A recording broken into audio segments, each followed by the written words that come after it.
Bonjour, je suis Manuel Davy et je vous souhaite la bienvenue dans les Carnets de l'IA, le podcast indépendant numéro 1 sur l'IA qui explore comment intégrer l'intelligence artificielle en entreprise.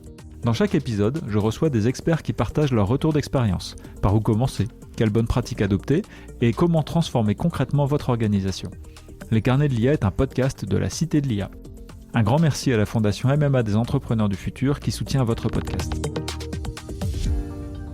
Bonjour à tous, j'ai le plaisir d'être aujourd'hui avec Mathieu Clément-Ziza de Le SAF. Bonjour Mathieu. Bonjour Manuel. Et Hélène Van West de la Cité de l'IA. Bonjour Hélène. Bonjour Manuel. Je suis très heureux de vous accueillir tous les deux aujourd'hui puisque c'est un épisode spécial qui va parler un petit peu de l'actualité de l'intelligence artificielle. Comme vous le savez, c'est un sujet qui bouge énormément et on a un marqueur un peu temporel cette année qui est la nouvelle édition finalement du Tech and Business Day de la Cité de l'IA qui s'appelait l'IA Summit l'année dernière. Et donc c'est le point de passage qui va nous permettre de faire un peu le tour de ce qui s'est passé depuis un an et puis d'avoir un peu la vision des tendances de l'actualité. Ce que je vous propose dans un premier temps, c'est de rappeler rapidement qui vous êtes à nos auditeurs qui vous connaissent déjà. Peut-être Mathieu, si tu veux commencer. Je suis Chief Delivery Officer pour la fonction Digital Data and Tech chez Le SAF. Donc l'IA, c'est ton quotidien.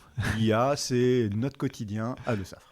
Très bien. Et Hélène ? Je suis la directrice de la Cité de l'IA qui, je le rappelle, a été créée en 2019. Voilà, donc tu as fait beaucoup de chemin avec l'IA depuis cette époque-là. Mathieu, peut-être si tu veux commencer pour nous parler un petit peu de ta vision des évolutions de l'IA et puis des actualités depuis un an finalement. Qu'est-ce qui s'est passé et de quoi on parle aujourd'hui quand on parle d'IA en entreprise ? C'est vrai que depuis un an, les actualités de l'IA sont très nombreuses. Pourquoi ? Parce que la technologie a avancé extrêmement vite. La technologie avance d'ailleurs beaucoup plus vite que ce qu'on est capable de l'adopter et c'est ça qui est au cœur, je dirais, des défis de l'entreprise. On voit dans l'année passée les agents, l'agentic qui a fait son entrée en force dans le monde de l'IA et surtout les gens commencent à mesurer avec tout ce qui a été déployé dans la plupart des entreprises, chez Le SAF également, au fur et à mesure des années, au travers les différents use cases qu'on a déployés, à base d'IA, de toute IA, d'IA générative, etc., qui commencent à avoir maintenant un impact business réel. Et donc, en fait, je trouve qu'il y a cette année une vraie compréhension. On parlait beaucoup de la transformation de l'IA, où on était en push pour faire cette transformation d'entreprise. Maintenant, je pense qu'on est passé à quelque chose d'autre, c'est-à-dire que les différents métiers viennent nous voir, veulent se transformer eux-mêmes. On n'a plus besoin de les tirer. Ils veulent se transformer eux-mêmes et ils veulent embrasser les nouvelles technologies immédiatement. C'est-à-dire, il y a des choses qui n'existaient pas sur le marché en décembre où des gens viennent me voir en me disant « Mathieu, comment ça se fait qu'on ne l'ait pas déjà chez Le SAF ?» et donc là, on est vraiment dans comment aller assez vite pour pouvoir apporter la technologie au cœur des métiers. En même temps, l'emmener toujours de manière sécurisée, de manière gouvernée, de manière contrôlée aussi, parce que les coûts s'envolent.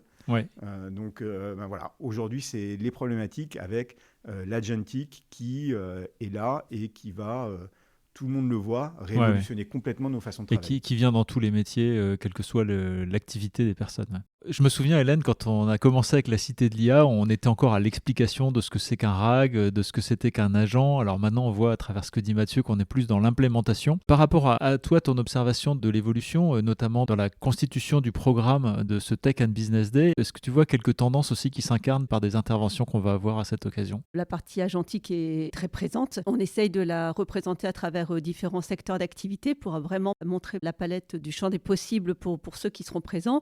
Et puis le quantique également qu'on a cette année inscrit dans 2 de nos conférences qui nous semble être un sujet extrêmement important, peut-être moins connu aujourd'hui pour le grand public que sont les agents. Et donc il est important de faire la lumière sur cette partie-là. On a également une plénière justement sur les tendances technologiques avec Snowflake, OVH et Oracle parce que c'est très important aussi d'avoir ces tendances technologiques pour les impacts business et on prendra 1 heure tous ensemble pour en discuter. Oui, c'est ce qui ouvre le champ des possibles finalement pour les entreprises. Alors peut-être tu peux nous parler de quelques têtes d'affiche et des thématiques sur lesquelles ils vont intervenir. On est ravis d'accueillir sur la première plénière, comme l'année dernière, des CIO, parce que c'est important de commencer par les stratégies d'entreprise et voir effectivement comment ces entreprises se sont lancées dans l'IA. Donc on aura le fourgon cette année, Salty, également Chronodrive avec les CIO.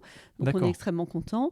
Et puis on a toute une partie aussi autour des territoires et autour des enjeux de transformation, finalement pour la région Hauts-de-France, mais bien au-delà, puisque le sujet c'est d'aller au-delà des frontières. Oui, tout à fait. C'est peut-être d'ailleurs une tendance qu'on peut voir par rapport à l'an dernier où c'était vraiment concentré sur les grandes métropoles et là on voit que l'IA rentre dans tous les territoires, les petites mairies, les écoles. Et que c'est important que ça se fasse à cette échelle-là. Oui. Et donc là, pareil, on aura Yann Le Riche, par exemple, qui est le directeur général de Gatling. On aura Guillaume Poupard, qui est le patron de la cyber. On a pratiquement 50 speakers. Donc je vous invite vraiment à aller voir le programme. Donc parce on ne va pas faire la liste. On ne peut pas faire la liste, mais c'est extrêmement varié. D'accord, mais moi je suis interpellé par le côté quantique, effectivement, qui n'est pas encore complètement mûr, mais on voit bien qu'il y a quand même des premières applications qui commencent à émerger. Et puis comme le disait Mathieu, l'aspect agentique. Ouais, j'ai regardé ce sujet-là particulièrement. Je trouve ça très intéressant. Il y a beaucoup plus de startups que l'an dernier par rapport au même événement.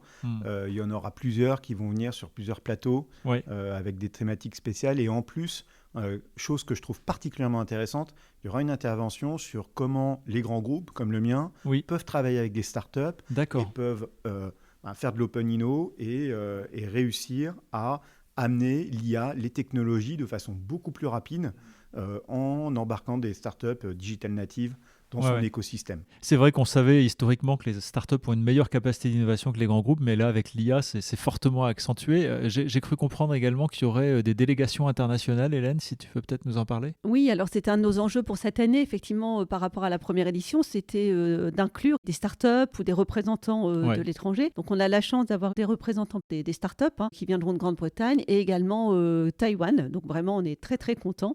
Et comme le disait Mathieu, il y aura un village dédié aux startups et puis des pitchs, puisque 40 pitchs sont prévus en plus des ateliers et des plénières pour justement accueillir ces startups et leur donner la parole. Finalement, c'est peut-être aussi l'illustration d'une des tendances actuelles de l'IA, c'est le rôle montant des startups dans la facilitation de l'innovation auprès de toutes les entreprises. Très bien, ça nous amène à notre première question.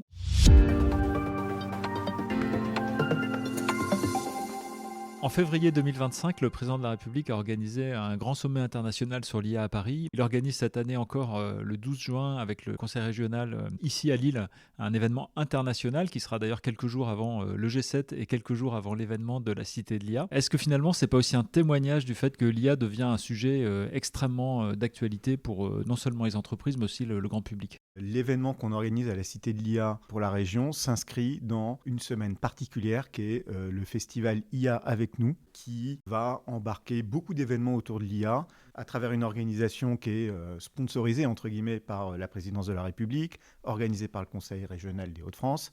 Et je trouve que c'est plutôt une fierté pour la Cité de l'IA de réussir à s'inscrire dans cet événement national. En même temps, ces grands événements, c'est un peu des grands événements pour du politique, pour des grands décideurs. Et c'est pas là où on va réussir à avoir quelque chose de concret et palpable pour les entreprises. Je pense que l'événement du 15 juin va vraiment incarner cela, c'est-à-dire comment, d'un point de vue très pragmatique, l'intelligence artificielle, la technologie peut être embarquée pour faire du business dans les différentes entreprises, peut être embarquée et prise en main dans la société et transformer les métiers de demain. Je pense que c'est là le cœur de ce qu'on va apporter, à la fois une vision tech, une vision business et la réunion des deux qui permet d'avoir de la croissance et transformer nos métiers. Et donc Hélène, ça s'incarne comment, ce côté très pragmatique de l'événement du 15 juin ? On va retrouver Kaby, Auchan Retail, Boulanger, Decathlon, etc. À la fois effectivement des témoignages d'entreprises régionales. Le retail est toujours bien représenté, mais l'industrie également. Je le citais tout à l'heure avec Gatling par exemple.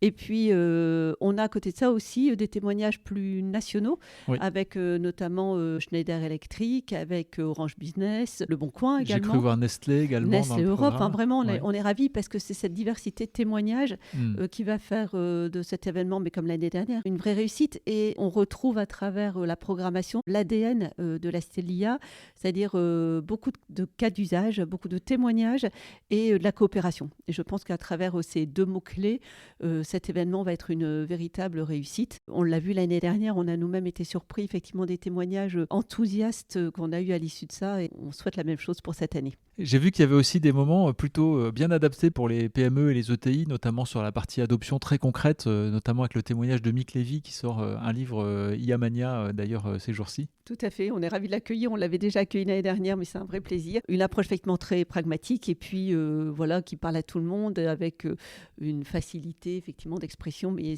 ce qui est le cas de tous nos speakers, ils ont tous été très enthousiastes à notre proposition d'intervenir. Ça nous conforte dans l'idée que cet événement, il est important pour tout le monde et que les gens sont heureux de montrer comment ça fonctionne. Il y a un partage en fait. Oui, c'est ça. Je pense que ça fait partie de l'ADN de la Cité de l'IA. Mathieu, tu voulais rebondir ? Tu parlais d'adoption et toi aussi Hélène, tu parlais d'adoption comme un enjeu pour les PME et les ETI. L'adoption de l'IA aujourd'hui, c'est aussi un enjeu pour les plus grands groupes. Nous, chez Le Safre, on déploie beaucoup de cas d'usage. On voit que l'adoption est au cœur des problématiques qu'on a. Absolument. Parce que c'est au moment de l'adoption qu'on crée la valeur. Construire un nouveau cas d'usage, construire un nouvel outil, c'est joli, mais c'est plutôt un coût. C'est de la technique. Voilà. Mais par contre, c'est au moment où les gens l'utilisent, c'est au moment où il est adopté, qu'en fait, on crée de la valeur. Donc l'adoption est au cœur de la création de valeur pour l'intelligence artificielle. On le voit chez Le Safre dans tout ce qu'on fait. Donc le côté humain est fondamental, on l'a toujours mis en avant, mais c'est ce que tu viens nous rappeler et ce que l'expérience d'aujourd'hui démontre une nouvelle fois. On aura d'ailleurs sur la partie humaine un beau témoignage de France Travail et d'Auchan Retail sur l'IA et futur du travail. On sait que c'est une vraie préoccupation pour beaucoup de personnes, mais nous on voit les choses positivement et c'est des messages effectivement qu'on veut faire passer. Et il y aura 2 conférences en fait consacrées à ce sujet. Merci pour ces compléments, ça nous amène à notre deuxième question. On inscrit cet événement du 15 juin dans une série finalement. Il y en a eu un l'an dernier, le Summit, il y a le Tech and Business Day cette année. Le Summit reviendra l'année prochaine en 2027. Quels sont selon vous les sujets dont on va parler dans un an justement ? À quoi nous prépare cette année d'IA ? Je pense que l'an prochain, on parlera encore et surtout d'agents. Parce que je pense que la révolution, elle est vraiment là et on est encore très très loin en fait, de l'avoir implémenté à l'échelle. Oui, il y a plein de métiers qui ne s'en servent pas encore ou de manière très marginale. Oui, il y a plein de métiers qui ne s'en servent pas aussi. Et puis, en fait, il y a aussi le côté de est-ce qu'on est prêt à le faire dans les entreprises ? Je dis souvent, pour pouvoir faire de l'agent, il va falloir avoir de la data de qualité. On va reparler de ces problématiques de qualité de data. On va avoir des problèmes de process. Les agents s'inscrivent comme des nouveaux collaborateurs.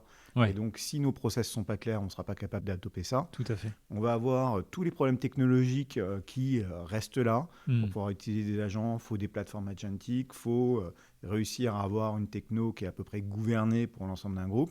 Et on va rester toujours et encore sur des problèmes humains, et de façon encore plus prégnante, parce qu'on aura des agents qui seront déployés dans les entreprises.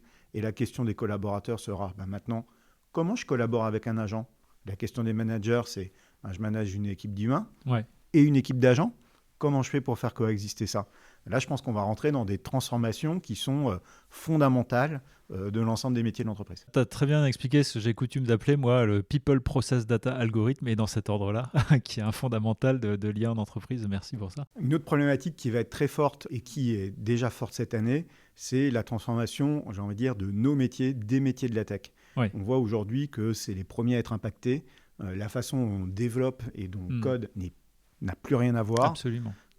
Il y a des changements qui se font très très vite avec des impacts qui sont très prégnants sur les métiers et des besoins de s'adapter, de comprendre cette nouvelle façon de faire du DevOps, du développement logiciel, en laissant des agents coder, en vérifiant, en ayant beaucoup plus de travail sur les spécifications. Bref, une transformation fondamentale de nos métiers à nous. De la tech, et ça interroge énormément les people de la tech et les populations avec qui on travaille. Je me permets de rebondir parce qu'effectivement, on a créé au niveau de la CELIA des clubs tech, justement, pour accompagner toute cette population parce qu'on la sentait isolée, entre guillemets. C'est vrai que spontanément, on va penser aux équipes de managers, aux opérationnels, à l'industrie, etc. Mais ces personnes-là, dans l'entreprise, peuvent être elles-mêmes submergées, entre guillemets, par cette évolution de compétences et de métiers. Et on le voit parce que ces clubs tech sont très demandés à la CELIA.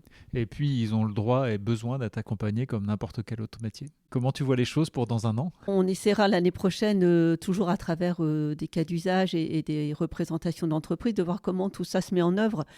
Un an, ça va vite. Ça va vite et en même temps, ça va parfois trop vite pour les entreprises parce que la technologie avance et on voit aujourd'hui aussi toutes les grandes plateformes qui avancent aussi elles-mêmes à une vitesse phénoménale. Donc, on essaiera de se poser encore l'année prochaine sur tous ces sujets et de voir comment les entreprises se sont adaptées.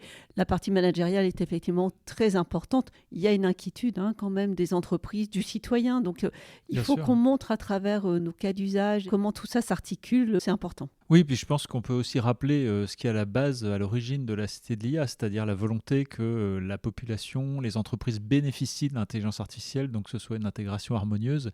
Et donc, on va rester vigilant sur ce sujet-là pendant encore toute cette année. Mathieu, Clément Ziza, Hélène Van West, merci beaucoup pour ces éclairages et on a hâte de vous retrouver donc le 15 juin à la Cité des Échanges à Marc-en-Barœul pour le Tech and Business Day de la Cité de l'IA. Oui, n'hésitez pas à aller voir notre site dédié. Vous y retrouverez le programme et vous y retrouverez bien sûr la billetterie. On a hâte de vous voir. Sachez également qu'il y a une appli cette année qui est mise en place, Imagina, pour permettre des rencontres business. Et au-delà du business, simplement échanger. C'est bien le but de cette grande journée. Vous tapez Tech and Business Day, Cité de l'IA, vous trouverez tout de suite le site. Très bien, merci beaucoup Hélène. Quant à nous, on se retrouve dans 15 jours pour un nouvel épisode. D'ici là, n'hésitez pas à vous abonner à notre chaîne et à nous retrouver sur notre site internet www.citedelia.fr.